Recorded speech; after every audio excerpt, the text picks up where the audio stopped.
find out what actually does make you happy. Yeah, you have to have goals, and you have to have stuff that, like, you know, you got to be climbing the mountain, because at the end of the day, like, climbing the mountain is far more satisfying than being at the top of the mountain, you know? Like, isn't that weird, though? That's like not what we've ever been taught.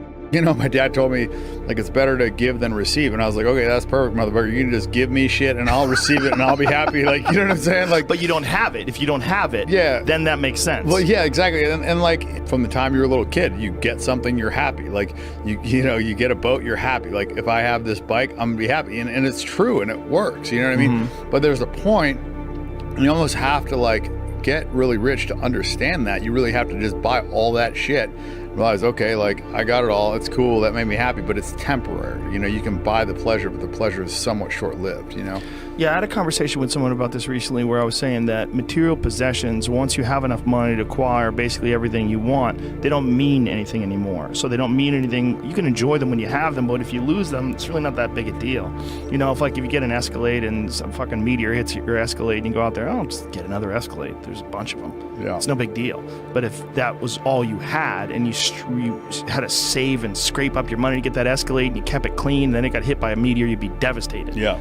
Once you have achieved this level of success where material possessions don't mean anything anymore, then you can kind of like say, okay, well, what do I enjoy? Camaraderie, friendship, creativity. Like, what is it that I'm actually chasing? Because I remember talking to this Buddhist monk. I did this thing once where I went to all these different religions.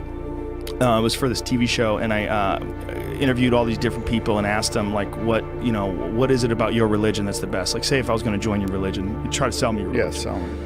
And the Buddhist guy was saying that sex and all these material possessions, they possess you, and that to be completely free, you have to be abstinent, and you have to be free of material possessions. I said, well, why? I go, what if you achieve a level of success where you don't worry about those things anymore, and they don't contain you, they don't hold you, you're not a prisoner of them, because you're really not worried about them. Like, if all you had was this one thing, and that one thing was taken from you, that would be devastating, and that's what this is based on. Mm-hmm. But what if you had unlimited resources? Then those material possessions no longer possess you. But this guy didn't want to look at it that way. Like, he didn't want to think that was ever possibly an option. I'm like, well, it's not an option because you don't think it's possible to achieve that level of material possession or that material success. Yeah, and that's kind of the thing. I feel like you have to get to that place to understand it. You know, it's kind of like... But try telling that to anybody who's listening to this. Yeah. Like 99.9% of people listening to this are never going to make a fraction of the amount of money that you've earned.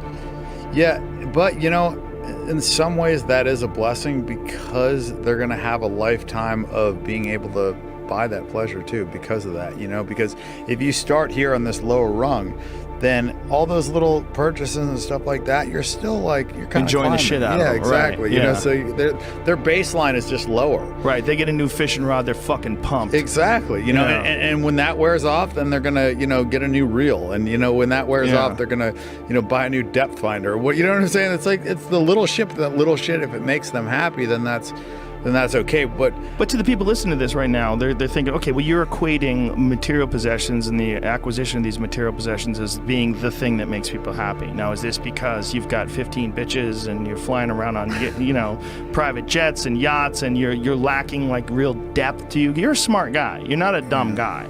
So I don't think that that's the case.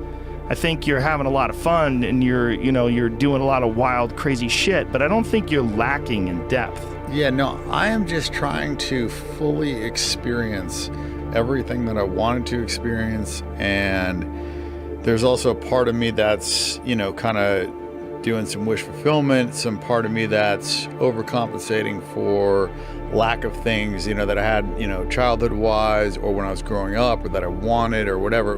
It's basically just like kind of like whatever I wanted when I was younger or whatever I placed emphasis on, I kind of like just over-exaggerated and beat it into the fucking dirt, so then now I can move on and do something else. Like my life, you know, I have ADD, so for me it's like hyper focus. Is that even real?